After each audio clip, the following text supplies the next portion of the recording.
Hello friends, आज यहाँ पर हम देखने वाले चैप्टर नंबर 5 ज्योमेट्री का क्वाड्रिलेटरल। उसमें से एक्सरसाइज हमारे आ रही है बच्चों 5.4। 5.4 में से क्वेश्चन नंबर आ रहा है यहाँ पर थर्ड। तो बच्चों लोग को है ना, स्टार्टिंग के जो क्वेश्चन नंबर 1 था 2 था वो इजी था, ठीक है ना। बट थर्ड वाला प्रूव का समय तो बच्चों लोग को प्रॉब्लम आ जाता है, इसलिए बच्चों लोग बोले थे वीडियो निकालो, तो वीडियो हम यहाँ पर निकाल रहे हैं। अब यहाँ पर सिंपल सी बात है कि कैसे सॉल्व किया जाएगा। आपको क्या पता होना चाहिए, आपको है ना जो टेस्ट इसी एक्सरसाइज में जो टेस्ट है बच्चों वो पता होनी चाहिए बच्चों, कौन से टेस्ट यूज हो जाती है और कौन सी साइड पैरेलल है, क्या है, वो सब कुछ यहाँ पर हम देखने वाले हैं और सॉल्व करेंगे प्रूव दैट का सब। तो प्रूव दैट में आपको क्या बताया गया है यहाँ पर, जो एंगल ए बी सी, ए जो एंगल है और बच्चों यहाँ पर आपको दिख रहा है D C, okay D C, तो यहाँ पर डी सी और यहाँ पर लास्ट में बी है बच्चों, क्या है बच्चों बी। तो यहाँ पर आपको यहाँ पर दिख रहा है कि ये तो आपको क्या करना है बच्चों, प्रूफ करके दिखाने के कॉन्ग्रुएंट है। इसके लिए हमको कुछ गिवन दिया हुआ है बच्चों, यहाँ पर हम देख रहे हैं। तो गिवन में क्या दिया हुआ है बच्चों, तो वो सब कुछ यहाँ पर लिखते हैं। गिवन में जो दिया हुआ है क्वाड्रिलेटरल दिया हुआ है A B C and D side, उसमें जो बी सी साइड जो है बच्चों वो छोटी है, किससे बच्चों, साइड एडी से, साइड एडी से। तो एडी बड़ी साइड है और जो बीसी है वो छोटी साइड है, ठीक है। उसके बाद यहाँ पर आप देख सकते हो side BC parallel to side AD. तो साइड बीसी दिख रहा है आपको और साइड ए, दोनों क्या है, एक दूसरे को पैरेलल है। कैसे बच्चों, पैरेलल है। और ध्यान से देखो, तो साइड जो बीसी है वो पैरेलल है किसको, साइड एडी को है। तो ये भी यहाँ पर हमारा हो चुका है। और आपको क्या दिया हुआ है, साइड जो दिया हुआ है आपका बी ए कॉन्ग्रुएंट साइड कौन सा दिया हुआ है बच्चों, सीडी दिया हुआ है। तो बी ए कॉन्ग्रुएंट कौन किसके लिए दिया है बच्चों, सीडी के लिए दिया हुआ है, ठीक है। तो यहाँ पर ये हमारा हो चुका है। अब यहाँ पर नेक्स्ट हमारा जो चल रहा है बच्चों, ध्यान से देखो, एक गिवन के बाद हमको लिखना है टू प्रूव। क्या करना है बच्चों, तो angle A B C congruent बच्चों एंगल डी सी बी। तो ये हमको क्या करना है, प्रूव करना है, ठीक है। स्टार्ट करते हैं बच्चों स्टार्टिंग से। चलो यहाँ पर आप देख सकते हैं बच्चों, प्रूफ करना है हमको। तो एक प्रूफ का यहाँ पर चल रहा है। अभी यहाँ पर मैं क्या कर रहा हूँ, एक स्ट्रेट लाइन ड्रॉ कर रहा हूँ। यहाँ पर भी मैं एक स्ट्रेट लाइन ड्रॉ कर रहा हूँ। अभी आप बोलेंगे सर ड्रॉ तो कर दिया आपने, तो इसके ये जो दोनों भी साइड जो है उसको नामकरण भी कर लेते। इसका नामकरण कर लेते बच्चों एम एंड एम, ठीक है। अभी यहाँ पर जैसे हमने ड्रॉ किया है परपेंडिकुलर निकला है, मतलब 90 डिग्री फॉर्म होना चाहिए, ऐसे हमने यहाँ पर क्या किया है, ड्रॉ किया हुआ है। तो ये 90 डिग्री हो चुका है यहाँ पर, और यहाँ पर भी 90 डिग्री हो चुका है। सिंपल सी बात है बच्चों, स्टार्ट करेंगे ना तो आपको समझ में आएगा कैसे क्या करना है। तो मैं क्या बोलना चाहता हूँ बच्चों, यहाँ पर ये जो साइड हमने जो ड्रॉ की हुई है परपेंडिकुलर ऑन द एडी के ऊपर दोनों भी, वो हम यहाँ पर क्या कर रहे हैं, राइट डाउन कर रहे हैं फर्स्ट ऑफ ऑल। तो यहाँ पर हम लिख रहे हैं बच्चों, कंस्ट्रक्टेड बी एम, साइड लिखेंगे तो भी चलेगा, constructed side B M and side C M perpendicular on side, कौन से साइड के ऊपर आ रहा है बच्चों, एडी के ऊपर आ रहा है। दोनों भी किसके ऊपर आ रहे हैं, एडी के ऊपर। Therefore side B M perpendicular on AD, side AD लिखे तो चलेगा, साइड एडी।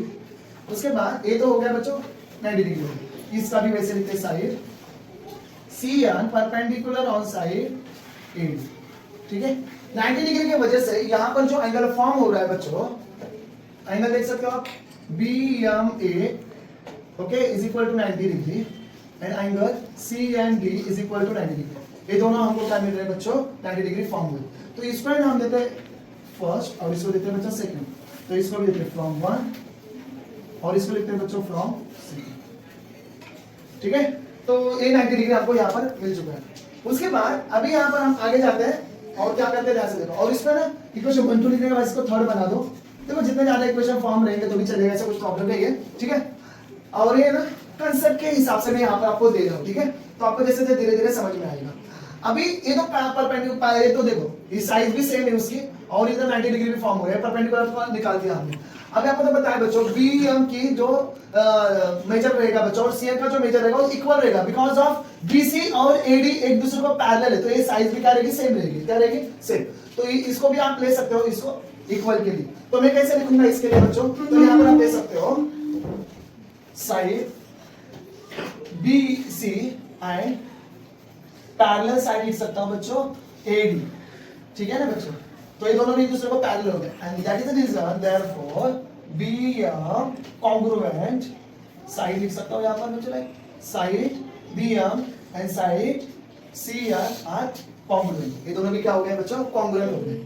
कॉन्ग्रुएंट होने के बाद चलो ये तो सब कुछ हो रहा है बच्चों, स्टेप बाय स्टेप हो रहा है, बट हमको यहाँ पर कुछ लिखना था बच्चों कि ना ट्राइंगल AMB एंड ट्राइंगल बच्चों DNC।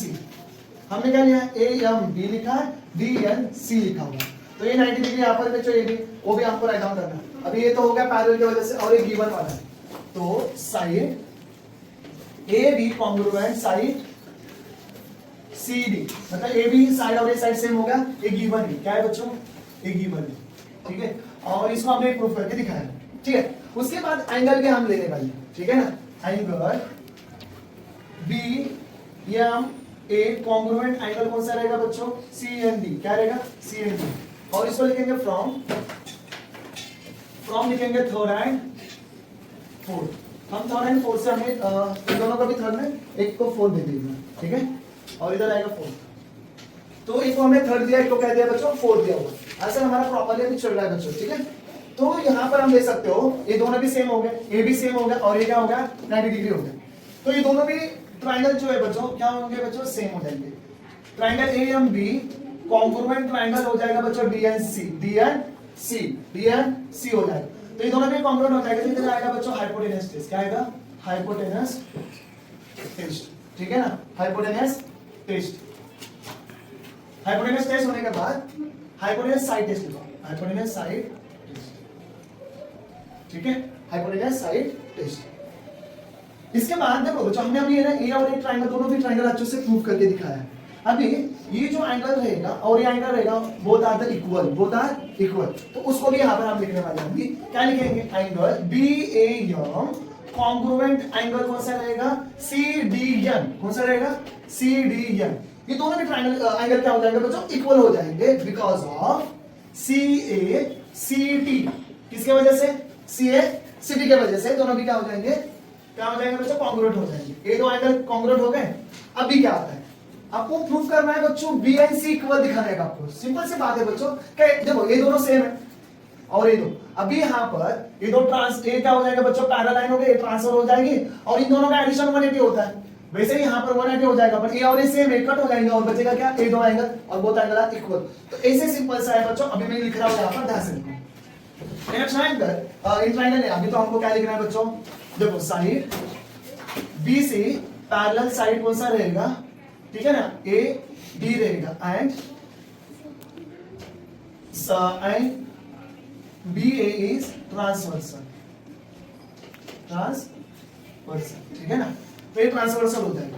ट्रांसवर्सल के बाद अभी यहाँ पर हम देखने वाले बच्चों ट्रांसवर्सल तो हो गए, सब कुछ हो गया, अभी यहाँ पर हम लेंगे एंगल B, डायरेक्ट आप एंगल B लिख सकते हो और डायरेक्ट एंगल A लिख सकते हो, plus angle A is equal to 180 degree because of interior angle, तो इंटीरियर एंगल के एडिशन कितने होते हैं बच्चों सप्लीमेंट्री होता है, तो यहाँ पर आप इंटीरियर एंगल से नॉर्मली लिख सकते हो, ठीक है। अभी यहाँ पर भी वैसे ही करना है आपको, ठीक है, तो उसके लिए भी ऐसा कुछ लिखना है साइड BC पैरेलल साइड रहेगा इसका भी AD एंड इसका ट्रांसवर्सल क्या है बच्चों CD, क्या है ट्रांसवर्सल CD इज ट्रांसवर्सल, तो इसके लिए क्या आएगा बच्चों angle D plus angle C is equal to 180 degree, ठीक है ना, तो इसको बोलते हैं बच्चों इंटीरियर एंगल, क्या बोलेंगे इंटीरियर एंगल, ठीक है, ये भी हो चुका है। तो अभी इंटीरियर एंगल हो गया बच्चों, अभी आपको तो बताया बच्चों angle A and angle D क्या है बच्चों इक्वल है, एंगल A और एंगल D इक्वल है, तो इसमें हमारा फोर्थ आएगा ना, इसको हम फिफ्थ लिखेंगे, क्या लिखेंगे अभी फिफ्थ लिखेंगे, ठीक है, तो ध्यान से देखो अभी 180 दोनों भी 180 आ चुके हैं, तो इसको हम लिखते हैं 6 और इसको लिखते हैं 7, तो फ्रॉम 6 एंड 7 हम दोनों को एक साथ ले रहे हैं, तो यहाँ पर angle B plus angle A is equal to angle D plus is equal to angle C, ठीक है। अभी इसमें हमको तो पता है एंगल A और एंगल D क्या है बच्चों सेम है, एंगल A और एंगल D सेम है, तो इसको क्या करेंगे कट करेंगे, तो इधर लिखेंगे फ्रॉम फिफ्थ, तो फिफ्थ में से आ गया बच्चों हमारा A एंगल और D एंगल सेम हो गए, अभी बचेगा क्या angle B and angle C, जो हमको प्रूव करने का था B angle and C angle हमारा प्रूव हो गया, therefore that means angle ABC congruent angle कौन सा रहेगा my dear student D C B. तो ये हमारा प्रूफ यहाँ पर हो चुका है बच्चों, और अच्छे से हमने सिस्टमैटिकली यहाँ पर हमने क्या किया, प्रूव दैट किया हुआ है। ओके, तो अभी आपका तो फर्ज बनता है कि आपको क्या करना है, अपने इस वीडियो को लाइक करना है, शेयर करना है अपने फ्रेंड के साथ, और अपने चैनल को सब्सक्राइब करना है। ठीक है, ओके, नेक्स्ट वीडियो में मिलते हैं।